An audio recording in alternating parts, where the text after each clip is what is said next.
In this video, I'm going to show you how to connect GoHighLevel to N8N. So firstly, open up N8N and log into your N8N account. So once you've logged into your account here, so once you're on the dashboard here, click on Create Workflow on your top right. So click on it to create a new workflow. And then once you're here, so click on this Add First Step. And then in the search bar here, type in High Level. Okay, and then select High Level from the options. And now here under actions here, select an action that you would to perform. So for example, like create an opportunity. So I'm just going to click on it and select it.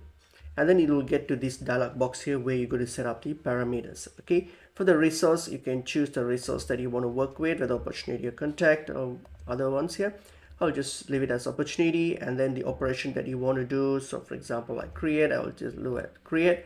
And then here for the credentials, you have to link your high level account here. So click on it and click on create new credentials. Okay, click on new credentials and then plug in these informations to connect your high level account. If you need assistance, you can refer to this document here. You can click on open docs for a step-by-step guide on how to connect your account. So once you've connected your account, hit on save.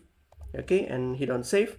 And then once you hit on save, and then you can like come back and give a name for your pipeline and your status options here based on what you want to do.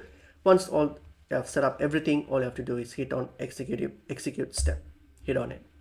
Once that's done, so click on back to canvas, and here you will see that your setup has now been completed, and you can try to execute this by clicking on this execute workflow.